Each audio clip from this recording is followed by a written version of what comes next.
Hello guys, welcome back. I am Abby Says. So, today I am here to share a must horror story along with भूत की पाठशाला। जो कि हमारे किसी दूर के कज़न के साथ घटा है। मैं आप क्लियर कर देती हूँ। जो लोगों को पता है पहले से सब्सक्राइब किए वो उनको शायद पता होगा, और जो लोग नए एडेड हुए हमारी जर्नी में हम दोनों बहनें हैं एंड शी इज़ में बड़ी बहन है। ओके, सम्मान दे दिया, ले ले। शी इज़ में बड़ी बहन है। बस उनके लिए जो लोग पुराने उनको पता है, क्योंकि हमने एक वीडियो और पर्सनल हॉरर स्टोरी बनाया हुआ है। अगर आप लोगों ने नहीं देखा तो डिस्क्रिप्शन में लिंक है, जाके जल्दी चेकआउट करना, वो भी है ना। हाँ, ओबियसली देखना पड़ेगा वो भी। सो देरी ना करते हैं, झटपट शुरू करते हैं। तो एक्चुअली गाइस, हम आज आप लोग के साथ जो स्टोरी शेयर करने वाले हैं ना, वो हमारी एक दूर की कज़िन के साथ घटी थी। तो हम लोग कुछ पर्सनल इशू के कारण उनकी नाम हम रख देते हैं सपोज करण। ओके, तो वो जो करण भैया थे ना, उनको नीट की प्रिपरेशन के लिए कोटा जाना था। बेसिकली उनको बचपन के सपना था उनको डॉक्टर बनने का। तो आप लोग में से बहुत लोगों का सपना होगा नीट क्रैक कर डॉक्टर बनने का। सबका ही सपना होता है, या फिर जेई क्रैक करके इंजीनियर और एक्टर मॉडल, जो कुछ भी ना कुछ तो सपना सबका ही होता है। सबकी होती है ना, हमारी भी थी, लेकिन टूट गई। रियलिटी है, पता नहीं शर्म क्या। लेकिन उनकी जो सपना था, तो उनको ऐसा था कि नहीं, मुझे परस्यू करना ही है। बाय हुक और बाय क्रूक उन्हें डॉक्टर ही बनना था, उन्हें कुछ और नहीं लाइफ में बनना था। और उन्होंने बचपन से जो सपना देखा था, टचवुड, उसने वो बन गया, वो एक डॉक्टर।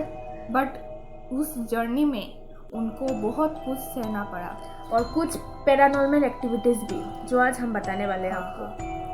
तो ध्यान दे के सुनना, क्योंकि ये स्टोरी बहुत ही फैंटास्टिक होने वाली है। तो चलो शुरू करते हैं। उनकी 12th की बाद उन्होंने कोटा जाने की प्लान कर लिया था कि कोटा जाके नीट की प्रिपरेशन करना है।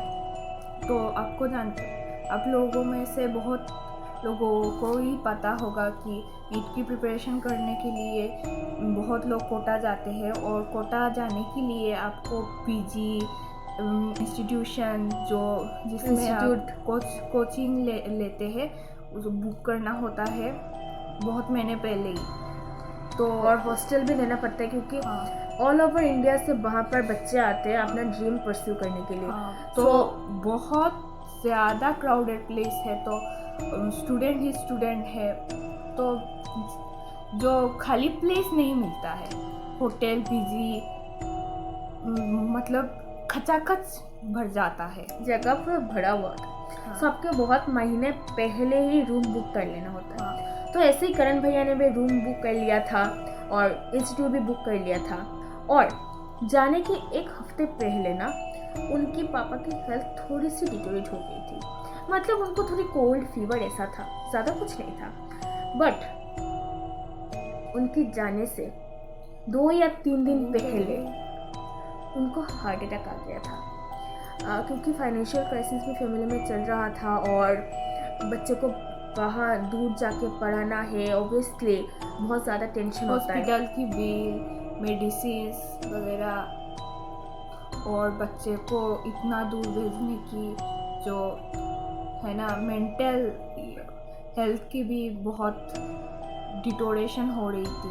हाँ, और हॉस्पिटल भी मतलब उनकी करण भैया की जो दादी थे ना, वो बुजुर्ग थे, तो फिजिकल मेंटल मतलब दोनों ही डिटोरेट हो जा रही थी उनकी फैमिली मेम्बर्स को। तो उस टाइम में उनके पापा को इतना शायद हजम नहीं हुआ होगा, उनकी हेल्थ में कुछ ज़्यादा ही प्रभाव हो गया था उस चीज़ का, और उन्हें हार्ट अटैक आ गया था। तो आप सोच ही सकते हो कि जो बंदा कुछ दिन बाद बाहर जाने की प्लानिंग कर रहा था, अब उसे अपने पापा को लेके हॉस्पिटल में दिन रात बैठना पड़ रहा है। ऑब्वियसली कोई भी बच्चा अपने पिताजी को ऐसे छोड़ कर नहीं जा सकता। तो कुछ दिन के बाद उनकी मतलब करण भैया की पिताजी की हेल्थ में थोड़ा सुधार आया। कुछ दिन नहीं बहन, कुछ महीनों हो गया था। हाँ, कुछ महीनों बाद उनकी मतलब 2 महीने कह सकते हो, 2 महीने बाद करण भैया की पापा की हेल्थ में सुधार आने लगा, थोड़ा बहुत सुधार आया। तो उन्होंने सोचा कि नहीं, मेरी जो हेल्थ इशू है उसके लिए मेरी बेटे की जो पढ़ाई है उसमें कुछ और ऑब्वियसली उन लोगों ने पैसा भी दे दिया था। हाँ, तो इसीलिए करण भैया को भी उन्होंने प्रेशर किया कि अब चले जाओ, और करण भैया को भी ठीक लगा कि अब पापा का हेल्थ जब थोड़ा ठीक है तो मैं जा सकते हैं। तो उन्होंने फ्लाइट लेके चले गए कोटा में। तो उनकी तो सब बुकिंग थी, लेकिन जो उन्होंने 2 मंथ या 3 मंथ जो लेट गए हैं ना, उस टाइम पे जो उनकी जो पीजी था उसमें तो वो फुल हो गया था, क्योंकि देखो, एक लोग जब थोड़ा टाइम जब लगाता है तो लेट आया था, तो दूसरा स्टूडेंट आके नहीं, कोटा के मतलब कोटा में जो उसने पीजी लिया था ना, तो उसके मालिक को लगा कि शायद वो नहीं आने वाला है, तो इसीलिए उनकी रूम दूसरे को दे दिया गया। फिर उनको बोला गया कि आप शेयर रूम में रह लो, जिस बंदे को हमने रूम दिया आपका, उस बंदे के साथ आप शेयर में रह लो।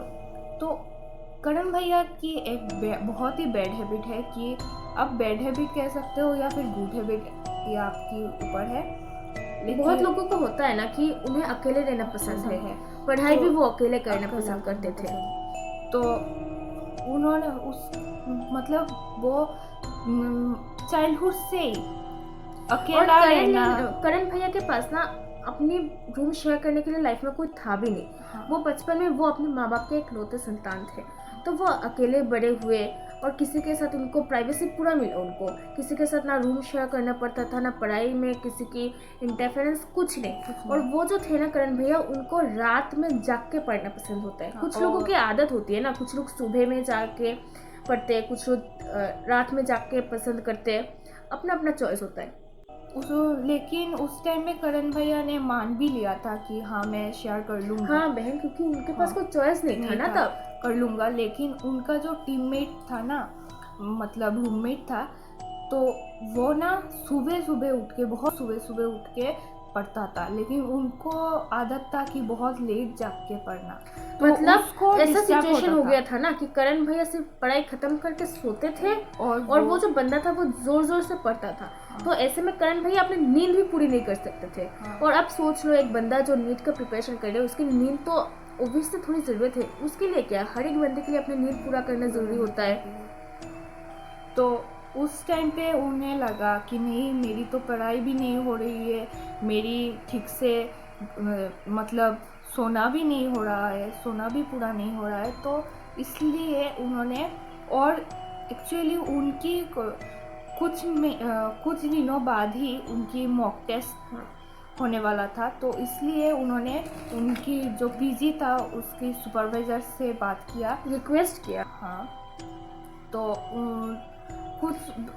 कुछ दिन बाद उस सुपरवाइजर ने उनको सजेस्ट किया, उन्होंने बहुत दिन तक रिक्वेस्ट किया कि हमें प्लीज़ एक अकेले रूम दे दो, कहीं भी दे दो, छोटा रूम बड़ा रूम मुझे सब चलेगा, बट मुझे अकेले रहना चाहिए, दे दो।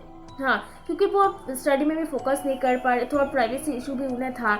आप समझ रहे हो ना, जो बंदा घर में अकेले बड़ा हुआ है, एक रूम में अपना सब कुछ था उसका, और यहाँ पर किसी अनजान के साथ, वो भी नहीं कोई भाई या कुछ, अपने अनजान के साथ उसे अपना रूम शेयर करना था, पढ़ भी लेना था, सब कुछ करना था, उसमें अपना नींद भी पूरा नहीं कर पा रहा था वो। और कुछ दिन बाद ही मॉक टेस्ट भी था, और उससे पहले उसके पापा का भी ऐसा हाल था, तो उसे तो नीट क्रैक करना ही था। उसके ऊपर बहुत ज़्यादा फैमिली प्रेशर भी था कि मेंटल इशू भी हो रहा था उस टाइम पे उनको। हाँ, नीट की तो पूरा ज़रूरत था उनको, तो इसलिए उन्होंने ये डिसीजन लिया कि वो रूम चेंज करेंगे। तो वहाँ पर लकीली या फिर अनलकीली अवेलेबल था 3rd फ्लोर में। मतलब बेसिकली मैं बोल देती हूँ कि वो जो बिल्डिंग था वो 3 फ्लोर का था।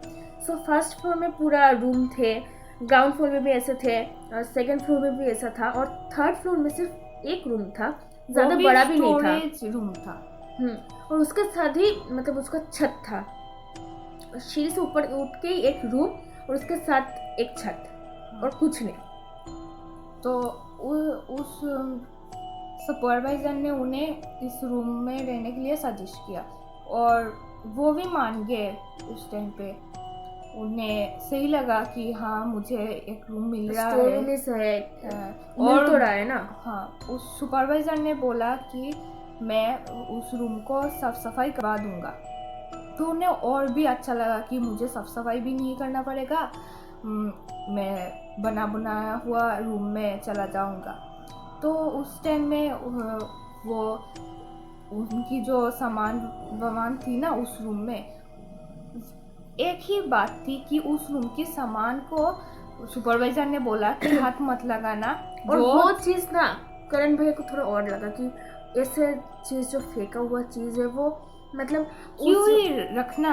कपड़े वपड़े भी थे, कुछ यूज सामान, वो क्यों रखेंगे, वो उनका पर्सनल रूम है। किसी और का चीज़ आप ही सोचो ना, आप किसी की पर्सनल यूज चीज़ थोड़ी ना घर में रखोगे। बट सुपरवाइजर ने बोला कि आपको अगर रहना है तो आप रहो, वरना आप कहीं और देख लो अपना। उस रूम में कबर्ड था, उस कबर्ड को हाथ मत लगाना। हाँ, उसमें हर चीज़ रख दी, आप छूना मत। हाँ, आपको अगर चाहिए दूसरा कबर्ड तो आप दूसरा कबर्ड ले आओ, लेकिन उस कबर्ड को हाथ मत लगाना। तो और करण भैया ने ये भी रिक्वेस्ट कर लिया था कि अगर आप चाहते हो कि आप कबर्ड ले लो ना मेरे रूम से, क्या ज़रूरत। वो भी रूम थोड़ा ऐसा कंजस्टेड था, ज़्यादा बड़ा रूम नहीं था, ओबियसली सिंगल रूम था वो। और आपको पता होगा मतलब कोटा या कहीं भी पीजी का जो रूम होता है सिंगल रूम इतना बड़ा तो होता नहीं है, बस एक स्टडी टेबल और थोड़ा बहुत चीज़, बेड और थोड़ा बहुत चीज़ रखने की जगह होता है। फिर उन्होंने इतना ध्यान नहीं दिया कि मुझे चलो रूम तो मिल ही गई, मुझे स्टडी करना और रूम में सोने के लिए ही आना है, लेकिन बाकी समय तो मुझे स्टडी क्लास में लेक्चर अटेंड करने में ही चला जाएगा। तो उन्होंने इतना ध्यान नहीं दिया। तो कुछ दिन तो ठीक ठाक ही चला गया। कुछ दिन तो चला, मतलब जब वो रात में पढ़ते थे ना, हाँ, उन्हें लगता था कि बाहर कुछ चल रहा है। हाँ, चल रहा है और कोई जोर जोर से पढ़ रहा है। तो उन्हें ना रोज रात को एक आवाज़ आती थी कि छत में कोई चल चल के पढ़ रहा है। तो आप लोग जानते ही होंगे, किसी किसी को आदत होता है कि बुक लेके चल चल के पढ़ना रात को, स्पेशली क्योंकि नींद आ जाती है ना। तो जो स्कॉलर स्टूडेंट है और जिन लोगों की बहुत ही एम्बिशियस स्टूडेंट है वो चल चल के पढ़ते हैं ताकि नींद ना आए। तो उनको लगा कि ऐसे ही कोई स्टूडेंट होगा जो सेकंड फ्लोर या फिर फर्स्ट फ्लोर की होगा, वो आके छत में पढ़ रहा है। तो उन्होंने इसमें ध्यान भी नहीं दिया और उसको टोकने की भी सोचा नहीं। वो उनकी स्टडी, उनको लगा कोई बंदा का टोक के क्या ही मिलेगा, वो भी पढ़ रहा है, मुझे भी पढ़ने दो। उन्होंने उनकी स्टडी में ही फोकस किया। तो ऐसे ही 2-3 दिन निकल गया और मॉक टेस्ट भी सामने आ गया था। 2-3 दिन बाद ही उनकी मॉक टेस्ट था। तो उन्होंने पढ़ने में ही फोकस कर लिया था। तो जब उनकी लेक्चर होता था ना, तो वो लेक्चर क्लास ख़त्म करके जब वो उनकी पीजी की रूम में आते थे तो उनको मिलता था कि वो जो उन्होंने घर से जो मिठाई, सूखा मिठाई जो लेके आए थे वो ना, वो डब्बा खुला होता था और जो अमाउंट उन्होंने खाया हुआ था उससे ज़्यादा अमाउंट नहीं होता था। तो उनको लगता था कि शायद मैंने खा लिया ज़्यादा और जो पैकेट, शायद मैंने पढ़ते पढ़ते खा लिया होगा, याद नहीं। और डिब्बे की जो ढक्कन है वो लगाना भूल गया। तो उन ऐसे 2-3 दिन होने के बाद उन्होंने, और ऐसा भी तो होता था ना, मतलब वो जब पढ़ाई ख़त्म करके सोते थे तो उनको सुबह उठने के बाद वो देखते कि उनका जो बुक है वो ओपन मिलता था, लेकिन उनको याद होता था कि उन्होंने उनकी बुक को बंद करके सोया है। तो ऐसे ही कुछ दिन चलता रहा। उनकी एग्ज़ाम 2-3 ख़त्म भी हो गए। तो उनकी लास्ट एग्ज़ाम की एग्जाम से पहले की- रात हाँ, पहले रात उनके साथ क्या हुआ आप सुनो। आपकी रोम कांप जाएगी। सो मेरी तो वो- गूज़बम्स हो रही है। करण भैया जो थे ना, ऐसा तो रात में जाके पढ़ना पसंद करते थे, बट एग्जाम से पहले वो जैसे 12-1 बजे के पहले ख़त्म करके थोड़ा सो जाते थे, ताकि रिलैक्स माइंड, हाँ, ताकि एग्जाम में जाके उन्हें नींद ना आ सके। तो ऐसे वो सो रहे थे, और सपने कौन नहीं देखते। बहुत लोगों ने ऐसे डरावने सपने देखे भी होंगे। और वो सपने में ऐसा था कि अपने सपने में वो खुद को मतलब उसी बिस्तर पे लेटे हुए पा रहे हैं, सो रहे हैं, और उनके सामने उनका स्टडी टेबल था। वहाँ पर कोई एक बंदा, अनजान बंदा, हाँ उनकी एज का ही था, हाँ, वहाँ सो रहा, मतलब सॉरी, मतलब बैठ के पढ़ रहा था।